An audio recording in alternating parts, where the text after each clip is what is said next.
BizBash Live Los Angeles returns Wednesday, July 18th to the California Market Center. Have you secured your spot? Register now at bizbash.com/ExpoLA with code GATHER for special rates. Are you a follower? Okay, so we're gonna do the ad. Welcome to GatherGeeks, a podcast by BizBash, the place where people passionate about meetings and events come together. Here are your hosts, BizBash CEO David Adler and Editor-in-Chief Beth Kormanik. Hi, David. Hey, Beth. Here we are, GatherGeeks again. Today, we are trying something different at GatherGeeks. We like to innovate, and we are bringing to you today a live edition from an event that you moderated at the Park Hyatt in Washington, D.C. You gathered some of the best and brightest among the event community there, including Jodi Moraru of the event planning and design firm Evoke, DJ Saul of iStrategy Labs, Annie Senatore of Design Foundry, and Capricia Marshall, the former chief of protocol in the Obama administration. David, tell us more about the event. Well, it was really a gathering of very different people on a panel, and they all got to kind of the same thing. The idea of using whatever their skill is for great storytelling. And I found that there was a common denominator of that, whether you were setting the stage physically and how to tell a story, whether you're using technology or Internet of Things to tell a story, whether you're using old-fashioned event planning techniques, or whether you were the chief of protocol of the United States. It was kind of all the same thing. And who was in the audience for this event? We had event planners from all over Washington, D.C., who planned some of the most luxurious events, especially the Park Hyatt is one of the premier venues in Washington. And so a lot of the people had sort of a high-tone approach to how they deal with events. Great. Well, this is quite the brain trust you've assembled, and we'll pick up the conversation with Capricia sharing a few stories from her work in the Obama administration. Let's take a listen. I loved working for him, and he and she made the entire duty of preparing and creating the framework for diplomacy, because that is what we do in protocol. We created a literal framework so that diplomacy can take place, but he made it such a joy. I was so proud of the work that we did in the Office of Protocol on behalf of our government, on behalf of the President and Secretary Clinton and Secretary Kerry. We were the first, I was always the first hand that would literally greet a foreign visitor as they landed at Andrews Air Force Base. And it gave me a chill every time I said it. As I extended my hand when a president, prime minister, king or queen would land and descend the stairs and say, on behalf of the President of the United States, welcome to our country. And I just got a little, it made me so proud to be there on behalf of the President. And then from that moment on, we took charge. We carried on the duties for the foreign visitor. We were the bridge between the foreign delegation and our government, and making sure that their schedules went off without a hitch. Any concerns, issues, questions they had, we addressed, made sure that they were presented to our government, and as well, we conveyed information from the White House and the State Department back to them. Traveled with the president around the world, literally everywhere he went, I was with him. If he was going to a dinner, I was going to a dinner. If he was up late working on a bilateral, I was doing that. So it is a little bit like I was a bit of his work wife, you're right. Although I don't know that Michelle would like that. But just us, don't tell me. No, but we worked very, very hard at these duties to make sure that we, one, represented our country well, wanted to put on the best face forward. We wanted to make sure that we were conveying who we are as Americans through EduCore. As you saw, I'm so glad you're adopting that phrase, because it's really important. Through most of the engagements that we had were events, dinner, breakfasts, dinners, luncheons, teas, coffees, all around food, and how can we make that an element of diplomacy? So we really thought hard, and I was so very lucky to have David as part of the kitchen cabinet, because we literally would sit in my office and go, okay, guys, Hillary just looked at today's meal and gave me a scrunchy face. And I know that scrunchy face. I've known it for years, and it means this isn't good. We can do better. And she's right, we can do better. How can we make our meals part of our diplomatic effort? What can we be doing? And so we launched the Diplomatic Culinary Initiative, and it was wonderful. It just took off. Chefs signed up. We had over 100 chefs who were willing to go out and talk about what is the American cuisine experience? What are we conveying? What are we saying? And then also how it can become a fusion between the two countries. How it can really solidify the relationship. Can I tell another quick story? Sure. Because I can go on and on and on. You're going to have to cut me off. You know that. So, because other people are talking, they're very interesting. They're very quickly. Current president, President Xi, when he was vice president, his first visit to the United States was seen as incredibly, incredibly important because it was sort of setting the stage for the next regime, if you will, and now we do know it is, but of leadership in China.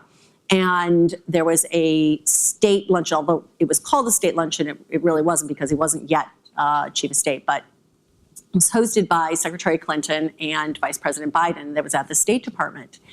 And we thought long and hard, what could we do to help welcome him respectfully? What can we do that would show that we too are invested in this relationship, that we too are hoping that our two countries in the future can create a stronger bond? And so we asked Ming Tsai, who was part of our chef corps through this initiative, to come and prepare the meal. And he is incredible. I mean, I'm sure most of you know who Ming is, right? And his food is extraordinary. And so he came down from Boston and really thought long and hard about creating this meal that literally was a fusion of our two cultures. But he's very famous also in China. And when I was escorting then Vice President Xi into the Monroe Room, and I was making the introductions to Secretary Clinton and to Vice President Biden, then Secretary Clinton turned and she introduced Ming, and you could just see his eyes just spark. They just lit up. He was thrilled to be meeting, because we kept this kind of secret from our counterparts who chastised me later, but whatever. He was so excited to meet Ming, and they began to speak Mandarin to one another and very excited back and forth.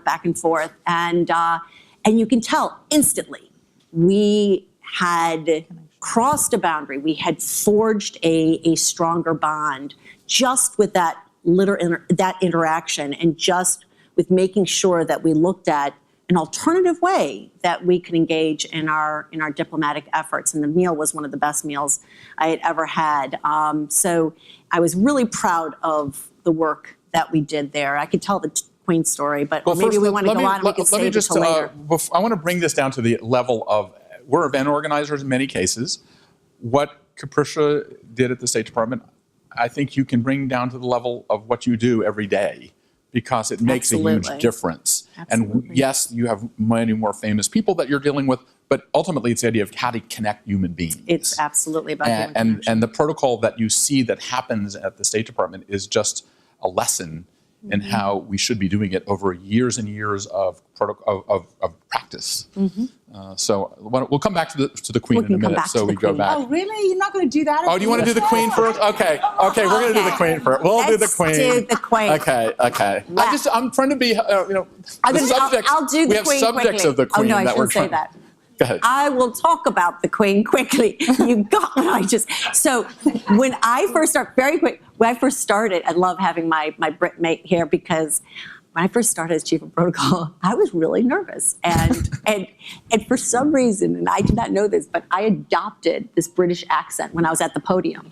So I would go to the podium and say, welcome to the State Department, to the Benjamin Franklin room, everyone. And it was like, I didn't know this until my then 10-year-old son was attending an event. It was just about a month or so, 6 weeks into my job, and he's standing in the Benjamin Franklin room. And afterwards, I come up and we were going with Secretary Clinton back down to 7, so he joined us in the elevator. And he's like, "Mom, why do you speak with a British accent?" And I'm like, "What do you mean?" And Hillary's like, "Yeah, it's really annoying. You have to stop." Like, I mean, we're all talking about you should know. I'm like, well, why did nobody tell me? And she's just like, well, at first it was amusing, but then it's just like, what's up with her? And I completely did not realize I was doing it. And apparently on C-SPAN the other night, I did it again when I was commentating. I don't know what it is. I guess it's what I'm trying to be proper. She's back in a British accent again. Like, it's really hard. Maybe I really just want to be a Brit. So, but I love the Queen. I love the Queen. So President Obama was invited to invited by Her Majesty to attend a state visit, and it was like just going to the Mecca of protocol. I was so excited about this visit. And we arrived and we're in Buckingham Palace. And, first for the arrival ceremony, you were talking about her purse. So they have their arrival ceremony where the president was walking out with Mrs. Obama and Her Majesty and of course, Prince Philip. And they're making their way out to the grounds. And we are accustomed to, in protocol in the US, to always reach out and ask the leadership, if particularly women, if they have a bag, can we please hold the bag? Oh yeah, it was that bad. So this is my first woo! So I'm standing there and I don't touch her, I don't grab it, don't worry. But I turn to my counterpart and we're sort of like protocol, you're never to be seen. So we're trying to mush our bodies into the wall. But she's walking about and I make a step forward. I said, oh, Her Majesty has her handbag. Do not touch the bag. And he's like mushing me back. And I say, why? He goes, we never touch the bag. And I said, well, what's in the bag? And he's like, we do not know what's in the bag, but do not touch the bag. And then I was like, what's in the bag? What's in the bag? I want to know what's in the bag so badly now. I hear that there's a cigarette and lipstick. That's what I hear. There's no money. I know that bit. No money. No money in the bag. So then we fast forward to the luncheon. We moved upstairs very quickly and you get prepared. And we had a huge gifts issue. When Her Majesty first arrived to the United States, I don't know if people remember, but the gift that I was not chief of protocol at the time, but that was given to her was an iPod. And everyone went, why did they give an iPod? Like, that's an odd gift. And it was an American iPod, it wasn't a British. So there were a whole bunch of issues. So now, and everyone was making, and it really diverted attention away from this first engagement. Never want to do that, ever. That's like number one rule you do not want to break in protocol. It should stay focused. We should not be seen. Things should happen seamlessly. And if it all goes right, great. But when it diverts the attention, big mistake. So on this, they were waiting in the UK for the Americans to bring their gift. And what will the gift be? And so I was really super nervous in the preparation of this. And we gave the president several options. And he chose the following. When the luncheon finishes, the doors go open and Her Majesty walks out. And forgive me, I'm going to imitate her for a moment. So she walks out and she's so adorable with her little handbag. And then she looks at her watch and says, Mr. President, you're behind. Move along, move along. And so we're moving. And we now have laid out all the gifts on these long white table, on these long tables covered with white tablecloth. We first go to Her Majesty presents gifts to the president. Lovely. It was a memorabilia book also, which was weird because she kind of copied us. But we went on and we presented to her a leather-bound portfolio that had in it memorabilia from her father's last visit to the United States. Original menus, cards, letters, anything that we could collect. And then, because we knew that she loved collecting these items, in particular about her father. So she looks at the president, she's like, oh, Mr. President, thank you so very much. I'm so touched. And he looks at me, he's like, okay, good job. Because I'm kind of walking with him and doing the whisper, like, and he's, okay, and presenting these things. And so then she looks down, she goes, oh, and who are these, no, she says to Prince Philip, she goes, come on, Philip, look what they got your ponies. And what we had created, because we knew that he loves to race carriage ponies, we went on artisan in Ohio and Columbus, Ohio, and in Colorado to create bits and shanks for his carriage ponies. And we soldered on the ends the president's seal. So he walks over, he's like, oh, there's one, oh, wait a minute. And he lifts one up and he goes, these will break my pony's jaws. And so the president's looking at me like, wah, wah. And oh, no. And she goes, nonsense. And she calls some man who's like the head of the horses. So this really tall man comes over and he picks it up and he goes, no, Mr. President. No, Your Majesty. This is fine workmanship. She's like, sure. And then she turns to the last one. She goes, oh, and who are the bushes for? And so we had, for Prince Charles, knowing that he's an environmentalist, had a box made from a fallen tree on the South grounds from magnolia. It was a magnolia tree. So the wood of that, we created a magnolia box, and in it we put in saplings from Monticello, Mount Vernon, and the White House. It was actually Sam Cass who gave me this great idea. And then White House honey, because the Obamas had beehives, and so we put the White House honey in. So he was so touched. Oh, this is lovely, lovely. Oh, White House honey. Well, we have honey. And then Prince Philip's like, well, I have honey too. And so there was like this honey off that they all wanted to have their honeys tasted. And then they scoot me away. The American now must leave and go back downstairs to our holding room where the rest of the staff was. And they had a television on. And it had to have been 15 minutes later, no more, that on the television it said, Americans get it right. Her Majesty very pleased with her gifts. Oh, wow. And I was like, because it could have gone in one direction. It could have gone, well, thankfully it went in this way because it was noted, but it didn't overwhelm, it didn't take over the news, and we just moved on. She's pleased. And so the focus went back on the relationship. The focus went on to the friendship between our countries, the strengthening of the bilateral relationship, and not deviating, which it very well could have. And then all the chatter just would have been about how we had presented an awful gift. So thankfully, it didn't go that direction. So that's another example of good event organizing thinking.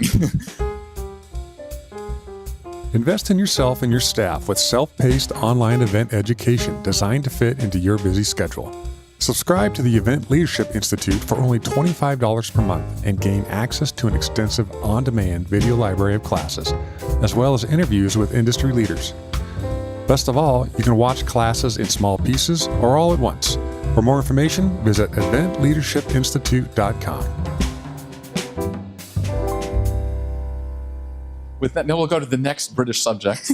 Well, I've been here more than I've lived in England, so I guess more. Yeah, but you have that accent that you're not getting rid of that accent anyway. So, Annie, tell us about. You set the stage for events, in terms of what it looks like and things like that. What is the secret what is your philosophy? You walked into this room and said, oh my God, the lighting is really bad because it's going to make us look bad. Sorry about that. And so they switched it like that. Right? Well, just because I know blue and green never look good on people. So we all know the green looks terrible on food. You should never do green lights on food because that's a takeaway. It makes the steak look bad and brown and nasty, and you never put blue or green on people's faces because that's just a big no-no. But we switched it in a minute, and it's perfect, right? Yeah. Well, okay, so I'm going to sort of back up a little bit on what you said too, because I come from the world of marketing. As you said, I come from fashion marketing. That's where my background was. That's what I went to school for in England. And then my first job out of the gate was in Paris, and I worked for this great French designer. I don't know why they hired me. I've got no idea. But anyway, it was 2 years of glorious living in Paris and traveling around France. And marketing, so we're talking 7 years ago. And marketing, even fashion marketing, is all about telling a story. And actually, Daniel, the guy I used to work for, he did the most brilliant. He actually ripped it off. I figured this out afterwards. He actually ripped it off Ralph Lauren, who pretty much was the first, I think, fashion marketer who did, at least in the modern age, he created that sort of, he did these amazing spreads and these amazing shoots that made you want to live in the stately home on that tartan couch that everybody sat on with the dogs and the fireplace. Every spread he did, every ad campaign made you want to wear his clothes because you kind of wanted to go live in the house, right? So this French designer that I work for sort of copied that a little bit. And I learned from an early age that everything was about setting the tone, creating that story. And if you created a story that was strong enough and was something that people wanted to buy into, they would actually buy your product. And so I worked in PR and whatever, and fashion in England and France. And then I came to the US and I got off the plane and I hated New York. I was like, I can't live in New York. It's too big, too tall. There's no sunlight. Oh, this is not me. So I came to DC and I realized very quickly that there was really not a fashion life I could lead in DC back in the early 90s. I figured that out really quick. So I fell into the events world, like you said. But actually, there's a lot of parallels because what we do in events is we do create stories, we tell stories. And I started off, I worked, at Hargrove, and back in those days, it was sort of getting we were getting off the ground. It was like baby steps. Everybody was, it was Mylar and it was balloons. And I'm sorry, but I hate balloons. I loathe well, they're balloons. back in certain ways. Not the old creative in certain ways, maybe, but I can't get past that. And hangers. If you work in the fashion industry, you really hate hangers because they get knotted. And so I have a big phobia about hangers and balloons. But I realized that the events industry is very much about telling stories. And even though at the beginning, back in those days, we were like, okay, let's do, Havana Nights, or let's do the Red Party, or whatever. And we had great fun doing it. I realized that what was missing for me, and what's important, and is the way that we design the stage and set the stage, is we want things that make sense. To me, an event has to make sense. And part of making sense actually speaks to what you were talking about, is that you have to do a lot of research when you want things to make sense. So for when my clients come to me, I don't know about you guys, but when my clients come to me, I really want to know a lot about these people, not only because I want this to be more than just a one-off relationship, so I want to know about them.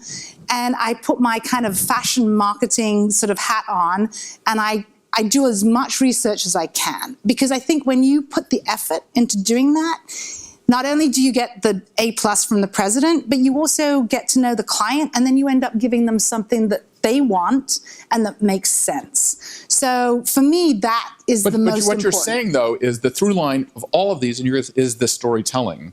It's all storytelling, and that's what we do. But the research is to tell the story. Correct, and tell the story in the way that makes sense. Yeah, and that's obviously you have to find out what is it my client wants to do. Okay, are they trying to sell a product? Are they trying to sell, an aura? What is it that they're trying to do? So you learn about them. You want to figure out, okay, Prince Charles is an environmentalist. Okay, that's check number 1. So remember that.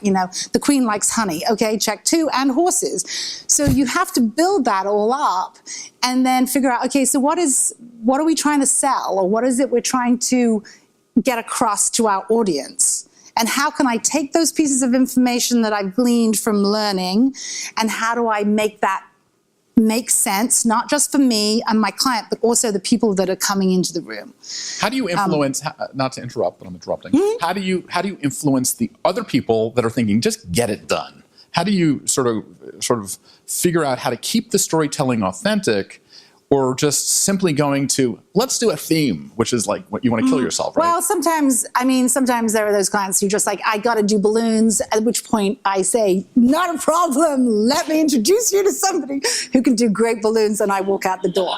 But, or a theme party, but a lot of the time, you can actually infuse whatever it is that you, that's up to us. That's actually when the sort of the salespeople or the salesperson comes in, because if you actually spend enough time, you can somehow kind of sneak a few things in, and you can turn something that might have gone horribly wrong, and actually sort of like guide it without them really understanding that they're being guided to a place that you want it to be, that is going to make sense. But maybe, okay, so like the balloon thing. So you wanted balloons, you did them multicolored and multi-sized.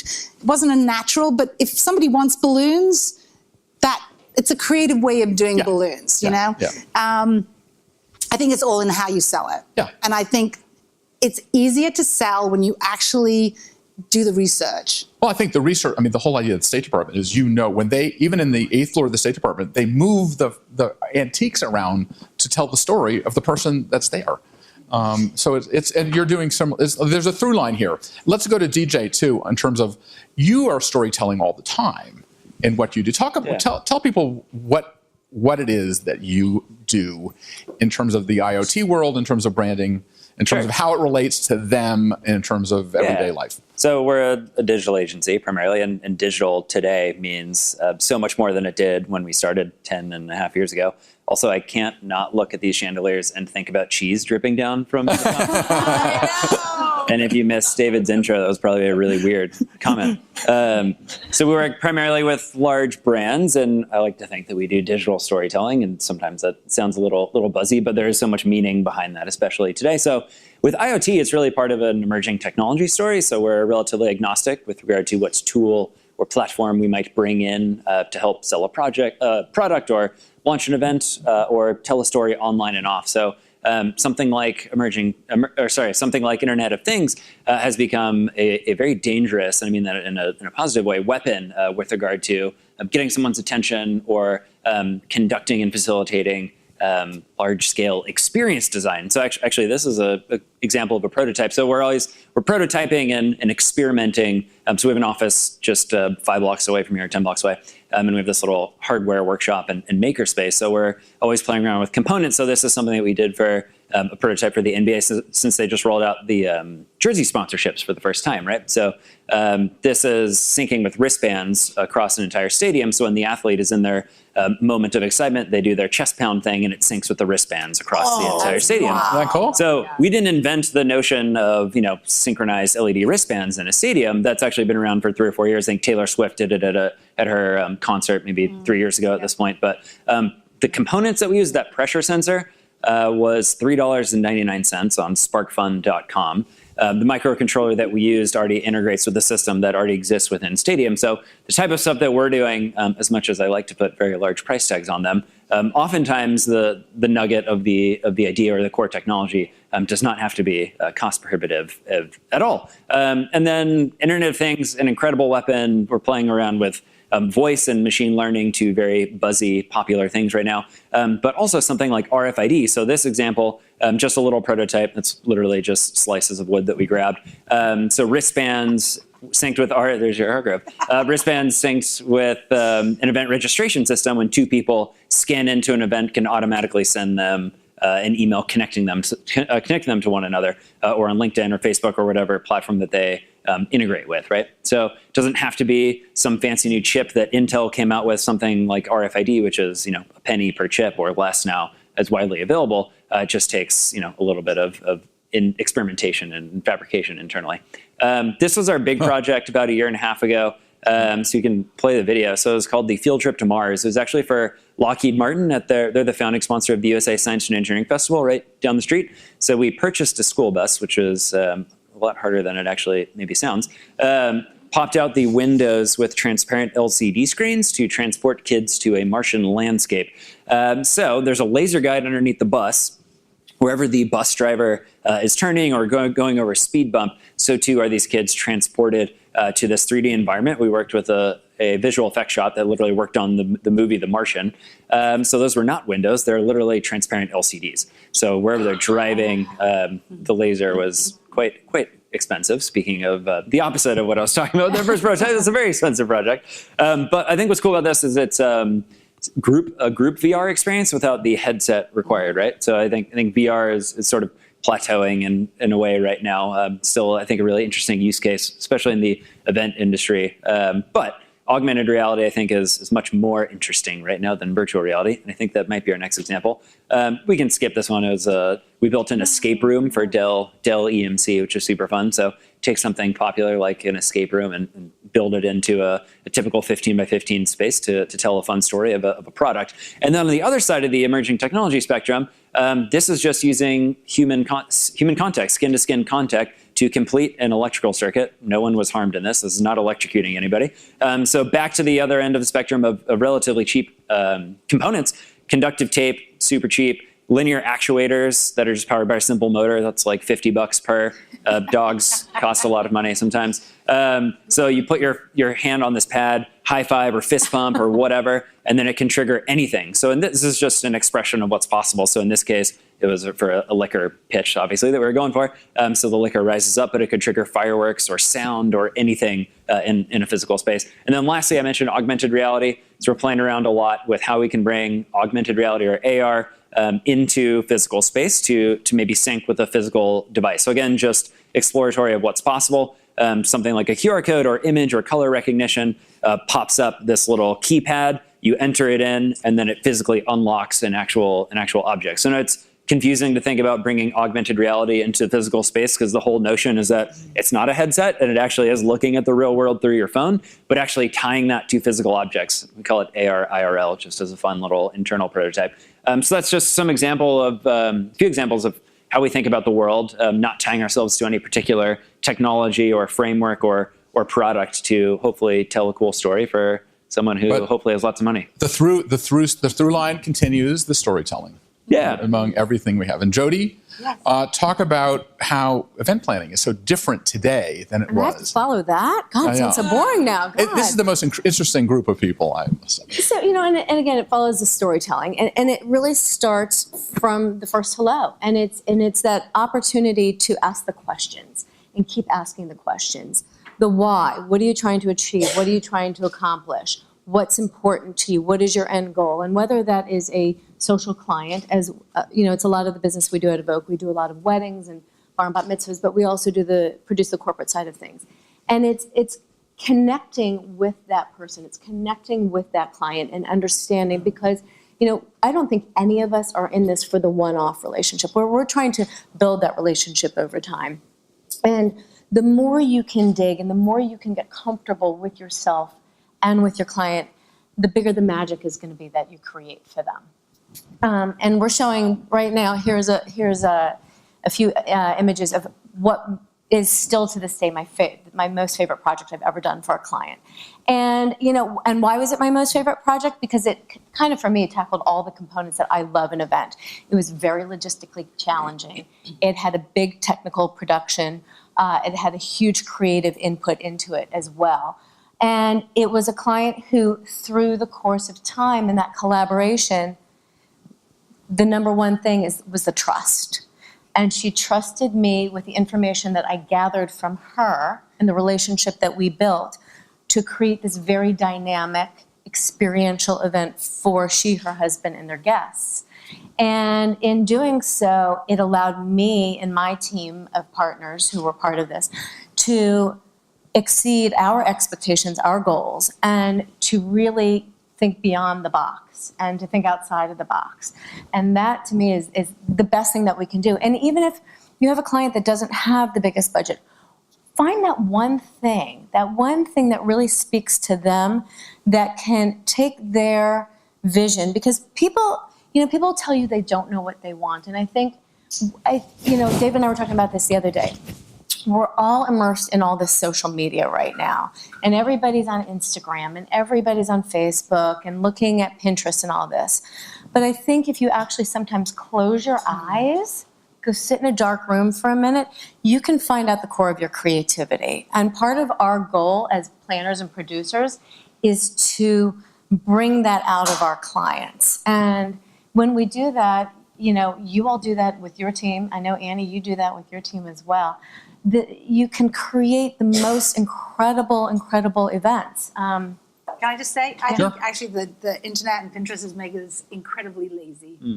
Creatively, and I've actually told my guys, do not go on the internet because all we're doing is just taking pictures that somebody else has created, and a lot of the time we do it because it's got to be somebody wants something like straight away, and actually true creativity takes time. Yep. I mean, that's Well, there's also I've been with a lot of big agencies and things like that. There's a huge difference between strategy and creativity. Sure. And the agencies, the big agencies, put all their effort into strategy. Correct. And the creativity is a byproduct of that. Many people in the event industry think creativity is strategy.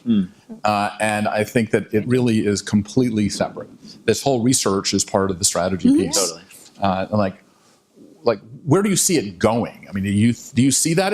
Am I right, or am I full of shit in terms of that? Is it really the in our industry? Do you see that we need to do more of this? Or do you think that we're still backing down into sort of the creativity is the whole thing?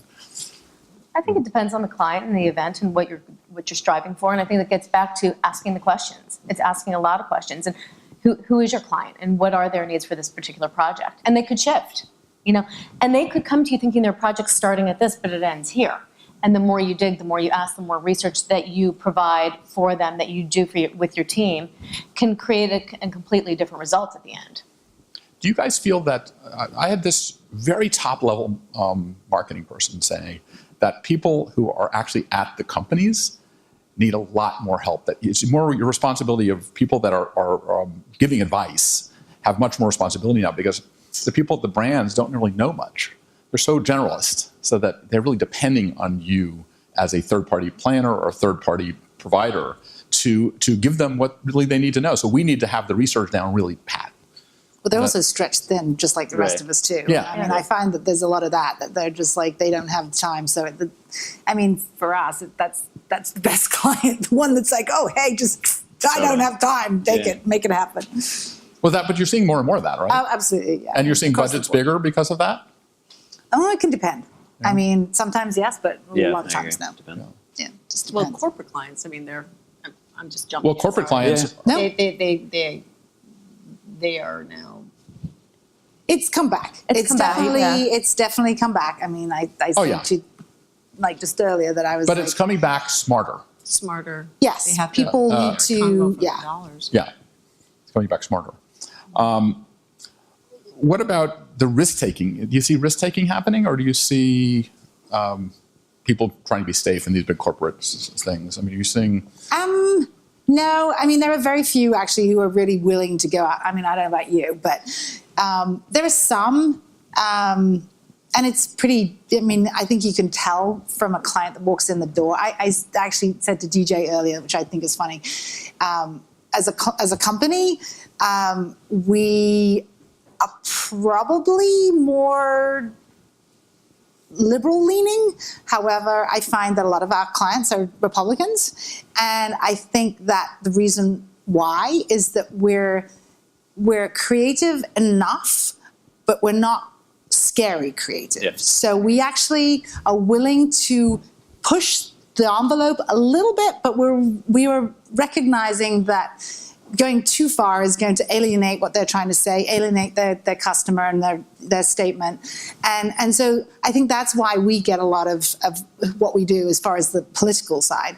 And I think that goes across the board, actually. People are willing to go a little bit, but not too far. Let's take a poll.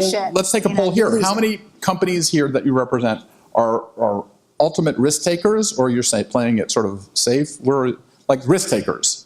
Yes, do you find that DC has a different level of how far they'll go with a risk? And that's Oh, yes, for sure. It's very much, this area is much more traditional in their outlook. Yeah, everyone agree with that? And it's hard to push people outside of their comfort level. People are getting a little bit more, but in other areas, and in Europe, people are much bigger risk takers in Europe, in the event world. DJ was telling me that the photo booth as an IoT thing is not so popular right now. You have to rethink it.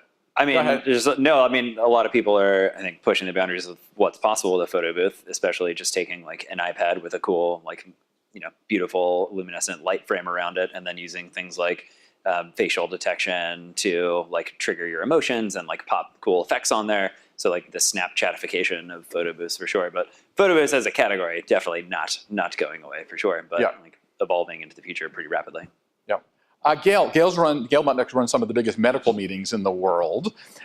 Are they risk takers? Are they trying to collaborate and make the world different? Well, I'm actually seeing a little bit of different, the idea that training is becoming the hottest thing going now. How many people know Dreamforce? Training. 180,000 people going to one conference to learn how to use Dreamforce, Salesforce equipment, Salesforce technology. I was just in Vegas a few weeks ago, and AWS, Amazon Web Services, has an event that is going to be growing to 200,000 people attending. And that is huge for what's going on. And it's my thinking that convening power is the new marketing. I mean, do you feel, any comments on that? I mean, convening power, when you do a big summit and things like that, it is. But it shows the world that is an important thing.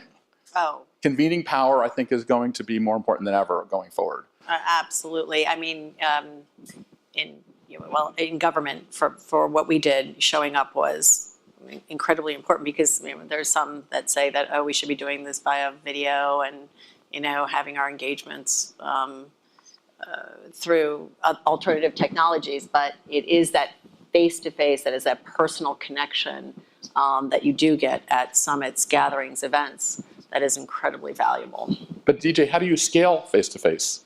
Because not everybody can attend, is it? I mean, the easiest way to do it is to have the budget and reach and scope of an AWS. That's a good start. But otherwise, I think that's where something like emerging technology does become interesting. And then thinking about, especially as we're sort of on the precipice of 5G rolling out to... Explain what 5G is to everybody. I mean, it's the 3G to the 4G to the 5G. Yeah. Explain what it really means in terms of... connectivity for ubiquitous network connectivity. I think it's like a 8x speed to the 3G to 4G. It's actually not 3G to 4G to 5G, because the delta between 4G and 5G is actually going to be much, much, much greater. And what will that mean for I think, what is the Gartner quote? It's like 50 billion connected devices are going to exist by the year 2020. That's just scary. Yeah, which is insane. So the ability to connect everything from like parking meters to the collar on your dog's collar as it walks around the street, to your Apple Watch and the 3 devices that you actually have on your person at any given point in time. Being able to seamlessly talk to one another and share data, not just with each other, but with the cloud, so to speak, to the services that you subscribe to, is going to become much, much easier than it is today. And how smart will this tablecloth get? Depends. I don't know. There's actually, in the event land, there's actually some really cool like ceiling mounted projectors that can turn like any flat surface into a capacitive touch interface. So the idea that like we're talking about this and we have this screen here that you guys can't see, but this screen here, and then we'll be telling a story about the queen or something, and then like data and video and content can just seamlessly project onto the tables. Like we're not that far away from that, not costing lots and lots of money. We're also close to Activa that judges your face and your emotion. Can you imagine when you're a speaker who will be able to read the emotion in the room while they're living on the stage? That's going to be incredible. Yeah. I mean, we're not too far away from that. No, I mean, China has the citizen scores that they just rolled out. What is that? The citizen scores in China. So tell us what that is. So it's literally ranking social activity across citizens and using facial recognition as people walk across the street. So I think the story that just came out a couple of weeks ago was actually he was a guy leading a tour, and it didn't go very well, and he kind of got caught on CCTV. It wasn't that crazy. He was just like berating one of his clients or something like that. So his social score went down, and then he was sort of blacklisted from a few. No, this is Black Mirror. This is the Black Mirror. Yeah, exactly. Yeah, you got to see this Black Mirror thing. It is a pretty good episode. Yeah. Is it living in DC? Is there are there regulations that you see coming down the road that's going to either encourage or possibly discourage some of this technology? I mean, I think one of the more unique things to DC is like the no-fly zone for drones. Otherwise, I don't know that there's anything DC specific, being sort of the small municipality that it is. Like is DC is like Muriel Bowser working on anything like that? Like definitely not. Absolutely. I do think that the further we get down the road of technology, there's always a pendulum, and the pendulum will always swing. And as a big tactile person and a not so, I can't even figure out like how to play iTunes on my iPhone. So, it amazes me how, like, yes, we can do all this funky stuff, yet to the top thing in most weddings is a chalkboard and some chalk. Totally. And so the more we get like fancy and smart on this stuff, the more we sort of like yearn, at least I do, for something that's tactile and that actually I can touch and I can feel. And I often, when I first worked at Hargrove, I remember it was like, okay, the guys are going to come up with something that's like a hologram and our entire company is going to be out of business because you can just like flip a switch and decorate a room. And the actual physical presence of stuff, and we like to touch things and each other, and that can never be changed. No, I agree. You cannot do that with a, what scared the bejesus out of me? Total sidebar. On NPR, I was listening to NPR. I listen to NPR all the time.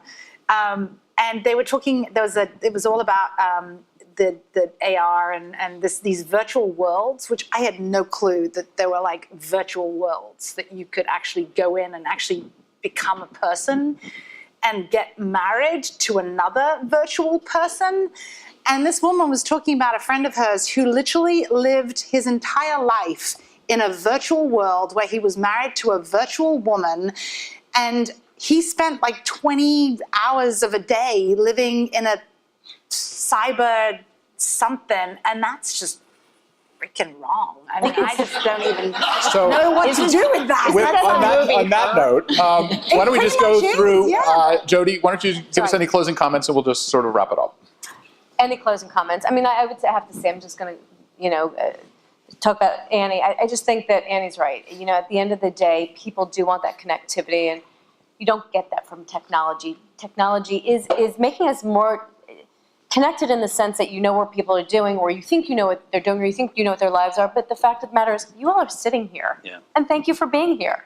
You could have done a million other things today, but you chose to sit here and listen to us talk about what we're talking about and be with David. And the fact is, because this is important, because we all want to be heard, we all want to be thought about, we all want to be engaged with one another. And that goes just for life. And we're lucky that we are, and I particularly, I've made a career out of celebrations. And I get to impact these people's lives and create these incredible memories that they will take with them down the road and that will last with them forever. And I sort of become part of their family in that way, and I like that. And I think many of you feel that way too, especially those of you who are, do social events.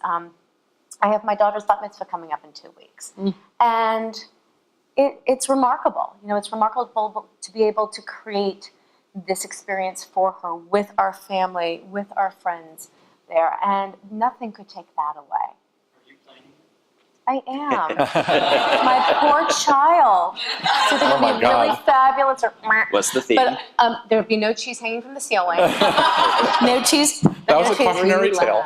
Right? Good job. DJ. Yeah, real quick. So, I mean, first of all, despite all of my technology-infused comments, I actually completely agree with the human experience and especially the power of one-to-one, face-to-face connectivity. That's why David and I get along so well. I was at a wedding a couple of weeks ago, and I was just talking about the future of photo booths. There was a Polaroid set up, and I put on like a dumb hat and took a photo, and we printed off the Polaroid, and it's on the side of our fridge right now, and that's great. I love it. It is tactile, and that is magical. So I would just underline that the power of in-person physical experience will always trump anything else. Right. Thank God, because that's what we do. Good thing that's a conclusion. Although it's always exciting to see, how our world can connect to yours. Absolutely. I think that's the future of it. Well, all these how worlds the are two connecting connect. in ways that are the same. That's what I see every day. Yeah. Any more comments? Okay, Capricia. Well, first, Ambassador Marshall. Thank you, David, very much for including me today. And I've really enjoyed listening to the panelists, and I'm trying hard to remember all of the wonderful ideas and innovative thoughts that you have and how you've contributed to the entire industry. I agree. I think it really is a blend. And I am one who has warded off Facebook. I've warded off Instagram and Snapchat, all those things. But I feel it is imperative for us to stay on top of these technologies and learn them and be a part of it, because the way that my 18-year-old son is communicating is just light years away from the way that I am. And if we aren't aware of that, if we don't understand how the next client coming down the road is communicating in a very different fashion than we do, we're going to lose out on that business. So I agree that I love the tactile. I'm all about these beautiful flowers and claws and things like that. But how we reach out to that community, how we draw them in, and then how we have them communicate even within the event itself, we're going to have to embrace technology and make it a part of, a interwoven part of the entire design experience. And I would really say to everyone, if there's any way that, I took a photo of David's first slide because I think it's really informative of where the entire industry is going. I think that was a really smart way of presenting how each element has evolved over time. And I'm really excited to go to your events and to see what everyone here is doing and steal your ideas and use them for things that I hopefully will be doing in the future. Great, well, thank you. I, yesterday, Friday, went to the Ultimate Next Generation event. I was at the Teen Vogue Summit. Oh my gosh. I was the oldest person by about 100 years, but it was peeking into the future. And what's interesting is that they're not that different than us. They were sitting there engaged. The people that were talking was using storytelling to make the message. They were sitting there. They were just like us, listening and then communicating. And it was an incredible experience. I take what we do really seriously because I believe that we're in this incredible place that we move the world.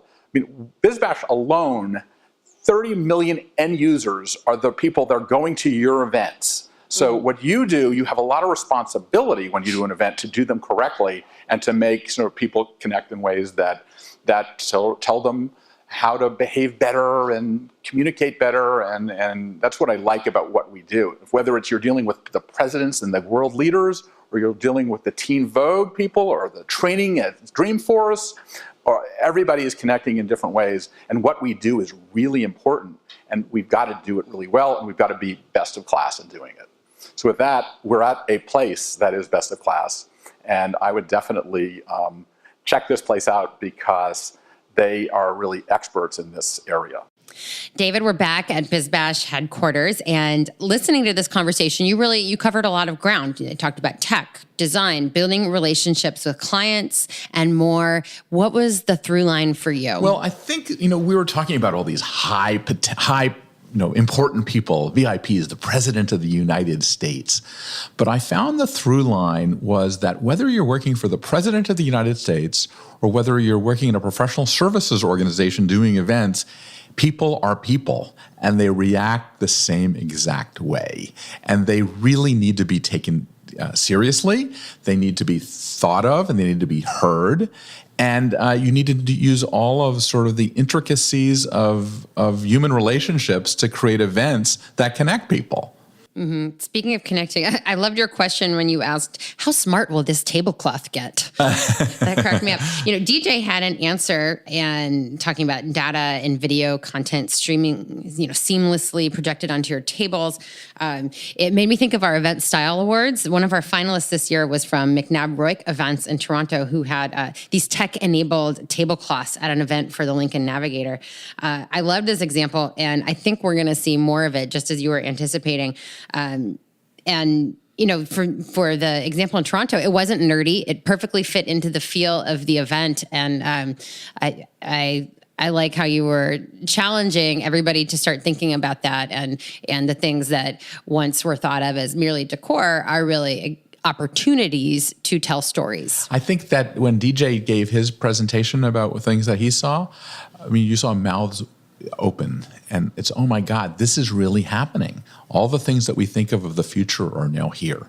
And we have to, as event organizers, get smarter on the best ways to use these, not as gimmicks, but as seamlessly integrating into our events. Right, absolutely not gimmicks, and they are, it's part of the strategy of your event, how you're gonna make it memorable and reinforce whatever message you're trying to get across at the event.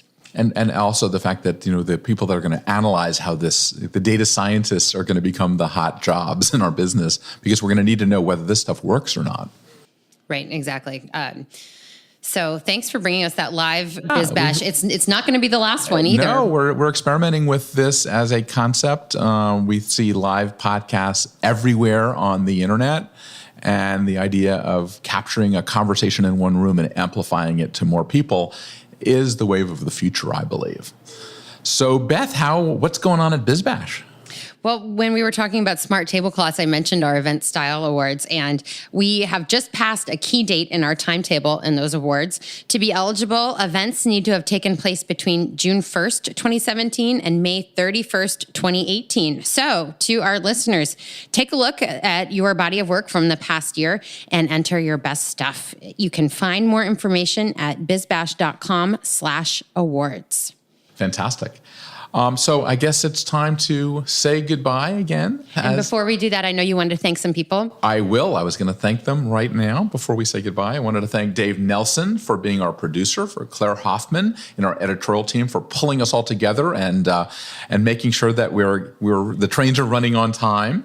Rebecca Pappas in our customer service department for making sure that our ads and our visuals are all set up for distribution.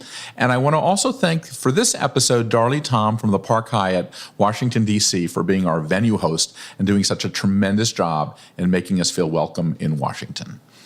So I guess until next time, gather on. Gather on. Thanks for listening to today's episode. If you like what you're hearing, be sure to subscribe to the podcast on iTunes or your favorite podcast app. We can be found on iTunes, Stitcher, SoundCloud, Player FM, Google Play, and Pocket Cast. Be sure to leave us a rating and review. It helps others discover the GatherGeeks podcast. We'd also love to hear from you. You can leave feedback on Twitter at GatherGeeks or leave us an email, gathergeeks@bizbash.com. We hope you join us again for the next episode of GatherGeeks. Until then, gather on. Don't forget to register for BizBash Live Los Angeles on July 18th at the California Market Center. Join nearly 1,500 fellow event pros at the must-attend event of the year. Secure your spot today at bizbash.com/ExpoLA with code GATHER for special rates.